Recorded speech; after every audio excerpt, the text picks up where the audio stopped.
Mic से प्रचार कर रहा था कि रामचरितमानस की पूजा नहीं होनी चाहिए, इसमें पक्षपात लिखा है। गुरु महाराज ने कहा, हमारी गाड़ी जब बगल से निकली तो हमने उसको बुलाया, वो आया। गुरु महाराज ने कहा, क्या कर रहे हो? कहा, बाबा जी आपको नहीं पता, ये रामचरितमानस, इसमें पक्षपात लिखा है, इसकी पूजा नहीं होनी चाहिए।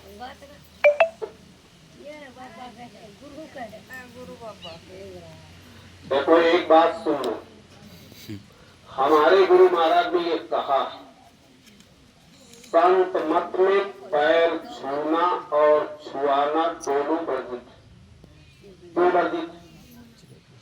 अगर कोई शराबी कबाबी आदमी आपका पैर छू लिया तो आपके पुण्य उसके ऊपर चले जाएंगे, और अगर आपने किसी ऐसे आदमी का छू लिया तो उसका पाप तुम्हारे ऊपर आ जाए। बाबा जी ने कहा, देवियां अपने पति का पैर छुए, दूसरे के पति का पैर नहीं छूना चाहिए, यह कलयुग है, इसलिए दूर से जय गुरुदेव कर लिया करो। और सत्संग में जब आया करो, सत्संग शुरू हो तो जहां स्थान मिले वहीं बैठ जाया करो, ये सब बाद में किया करो, इससे बाधा खड़ी होती। ये हमारी प्रार्थना है, गुरु महाराज ने कहा। हम आपको सुना रहे थे, गुरु महाराज ने कहा कि हमने उस आदमी को बुलाया, कहा क्या कर रहे हो? कहा, बाबा जी आपको नहीं पता, रामचरितमानस में पक्षपात लिखा है। बाबा जी ने कहा, क्या लिखा है? कहा, इसमें यह लिखा है कि ढोल गंवार शूद्र पशु नारी सकल ताड़ना के अधिकारी। तो बाबा जी ने कहा, अच्छा एक बात बताओ, हम आपसे जो पूछेंगे सही सही बताओगे? कहा, पूछो बाबा। ये बात बाबा जी ने रायबरेली में मंच से सुनाया था, हम भी वहां बैठे थे। बाबा जी ने उससे कहा, एक बात बताओ, आज रात में 9 बजे आपने अपनी स्त्री को 4 घूंसा 2 डंडा, बताओ मारा कि नहीं मारा? आपको सब पता है कि रात में जब 9 बजे अपनी औरत को मैं मारा अपने घर के अंदर, तो वहां तो कोई था नहीं, बाबा को कैसे पता होगा? संत उनको कहते हैं जो आदि से अंत सब कुछ देखा करते हैं, उनसे कोई चीज छुपी नहीं रहती। रामचरितमानस में लिखा है, जाने से संत अनंत समाना। अनंत कौन है? हरि अनंत।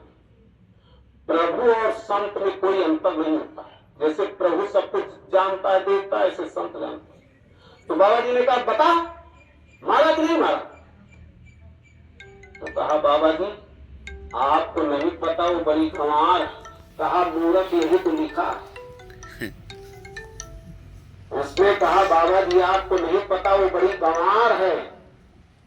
बाबा जी ने कहा, मूर्ख यही तो लिखा है, ढोल गंवार शूद्र पशु सकल ताड़ना के अधिकारी।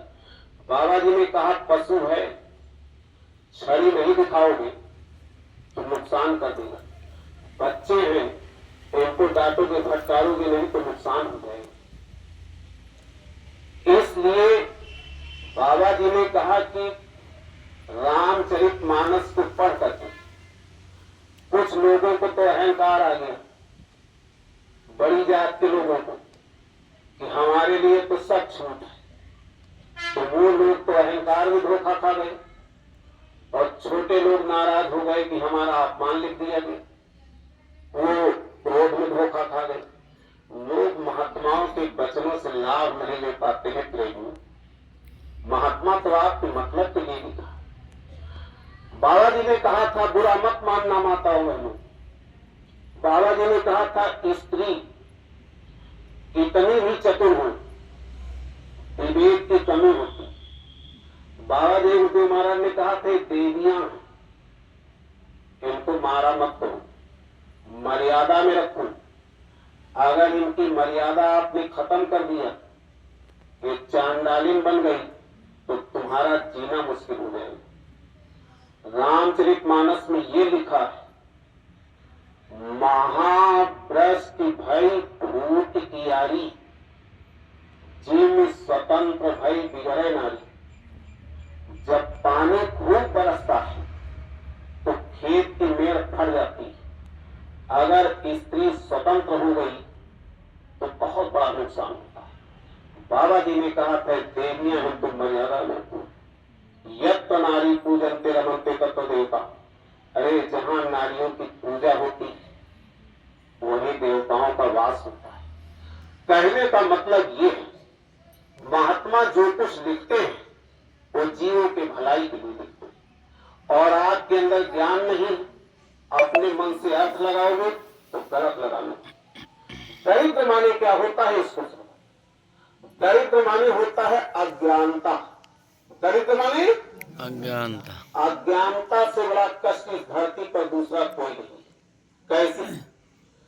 आपके बच्चे आपका सम्मान करते हैं, आपके अंदर का ज्ञान फेल हो जाए तो जो बच्चा आपकी इज्जत करता है वही बेटा आपको खंभे से बांधेगा। बोलो बांधेगा कि नहीं बांधेगा? बोलो बांधेगा कि नहीं बांधेगा? बांधेगा। आप वही हो, परिवार वही है, धन दौलत वही है, केवल दिमाग पागल हो जाए बच्चे खंभे से बांधे। अगर इस धरती पर सबसे बड़ा सुख है तो वो ज्ञान में, और ज्ञान बिना संतों के नहीं होता है। संत जब इस धरती पर आते हैं तो ज्ञान कराते हैं। गुण बिन होए की ज्ञान, ज्ञान होई विराग बिन, गावहि वेद पुराण, सुख लहो हरि भजन में। अरे प्रेमियों, अगर किताब पढ़ने से ज्ञान हो जाता तो एक बड़े बड़े स्कूल, डिग्री कॉलेज, यूनिवर्सिटी खोलने की क्या जरूरत है? किताब तो हर विषय की रखी है। पूज्य महाराज जी सुनाते हैं, भोजन बनाने की किताब जीवन भर पढ़ते रहो, कभी तुम्हारा पेट नहीं भरेगा। अगर पेट भरना है तो भोजन बनाना पड़ेगा, खाना पड़ेगा, पेट तब भरता है। इस तरह से केवल किताब पढ़ने से काम नहीं चलेगा। किताब लिखी क्यों गई? बाबा जी ने कहा, ये आपके दस्तावेज, ये उदाहरण का काम करते हैं। जब कोई महात्मा आता है और अपनी बात बताता है तो आप लिखा कहां? तो इन्हीं धार्मिक किताबों से उसका उदाहरण आपको सुनाया जाता है। किताबों का सिर्फ इतना काम तो संतों से होगा, और संत इसी भारत देश में आते हैं। इसलिए भारत देश को माता की उपाधि मिली है। विश्व में भारत देश एक ऐसा देश है जिसको विश्व गुरु का दर्जा मिला।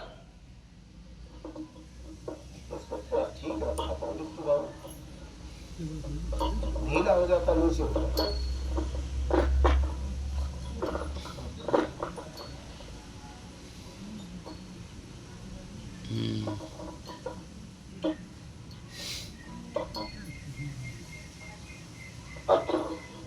एक बार विवेकानंद विश्व सम्मेलन में गए थे। बोलने के लिए उनको शून्य मिला, शून्य पर सबसे ज्यादा बोले। उस समय अपना देश गुलाम था, विदेश के लोगों को ये बात अच्छी नहीं लगी। तो लोगों ने कहा, विवेकानंद जी चलिए आपको शहर दिखा देते हैं। गए विवेकानंद, ले गए तो जहां विश्व का पुस्तकालय था, लाइब्रेरी, वहां खड़ा किया और दिखा रहे हैं अपने देश की गीता सबसे नीचे रखी, बाकी जितनी किताबें सब ऊपर रखी थी। तो लोगों ने विवेकानंद से कहा, विवेकानंद जी देखिए आपके देश की गीता सबसे नीचे बनी पड़ी। विवेकानंद ने कहा, वास्तव में जिसने इन किताबों को लगाया इंसान नहीं कोई देवता रहा होगा। लोगों ने पूछा क्यों? कहा नींव मजबूत है। नींव मजबूत है। अगर सबसे नीचे गीता न रखी होती तो सारी किताबें ढह जाती। बाबा जी ने कहा था इसी धरती पर गीता लिखी गई, रामचरितमानस लिखा गया। अगर आप अपने धार्मिक किताबों की बात माने होते तो आज देश समाज की दुर्दशा नहीं होती।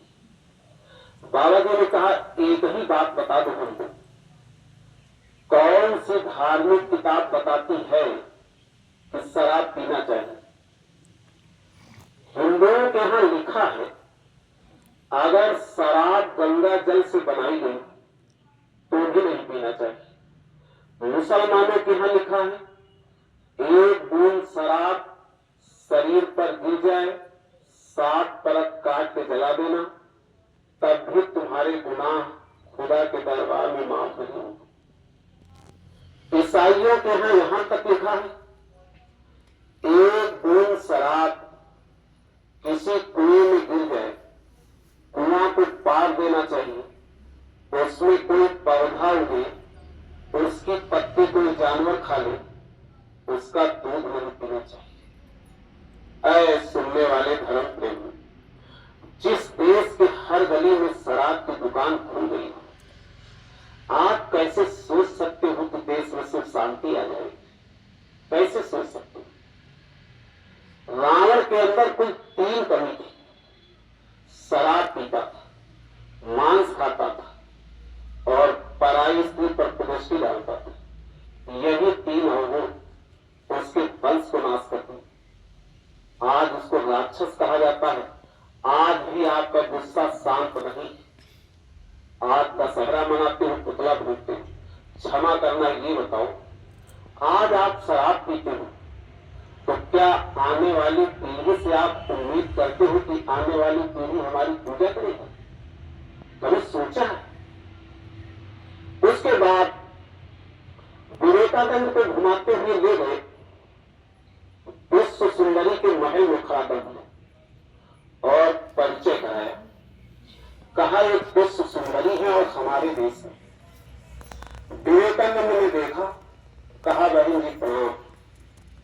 विश्व सुंदरी मोहित हो गई, बोली मैं श्रीमती स्वामी विवेकानंद बनना चाहती हूं, अर्थात तुम्हारे साथ विवाह करना चाहती हूं। विवेकानंद ने कहा बहन जी आपका प्रस्ताव ठीक है, लेकिन हम भारत देश के रहने वाले हैं। का इसका क्या मतलब? कहा एक बार अर्जुन देव लोग गए थे, स्वर्ग की अप्सरा उन पर खुश हो गई। अप्सरा ने कहा तुम मेरे साथ शादी कर लो। अर्जुन ने इनकार कर दिया। अप्सरा ने कहा श्राप दे दूंगी, 1 वर्ष तक तुमको नपुंसक रहना पड़ेगा। अर्जुन ने अप्सरा का श्राप स्वीकार कर लिया। 1 वर्ष तक नपुंसक रह करके अपनी जिंदगी बिता लिया, लेकिन स्वर्ग की अप्सरा को ठुकरा दिया। सीना ठोक करके विवेकानंद ने कहा था बहन जी हम ऐसे देश के रहने वाले हैं, क्या हो गया अपने को आज इस धरती को? आज देखो आपके देश में कितने ऐसे गंदे गंदे समाचार आपकी नजर के सामने आपके देश में हो रहा। ये भारत देश, ये भक्तों का देश है। चरित्र का निर्माण महात्मा करते हैं और जिसका चरित्र चला जाता है उसका सर्वनाश हो जाता है। हमारे महाराज जी कहते हैं चरित्र मानव धर्म की सबसे बड़ी पूंजी। चरित्र के अभाव में मनुष्य की कोई कीमत नहीं। बाबा जी ने एक बात कहा था जैसे जन्म का अंधा बाजार चला जाएगा, कितने जन्म के अंधे रिश्तेदारों के यहां चले जाते हैं, उनको रुपया दो, ऐसे छू के बता देंगे कितने का नोट। अच्छा ये बताओ आप अंधे की नकल करो पट्टी बांध दो। ये बताओ बाजार जा सकते हो? नहीं। थोड़ा बोला करो, इससे समझ में आए, समझ में फिर से समझ।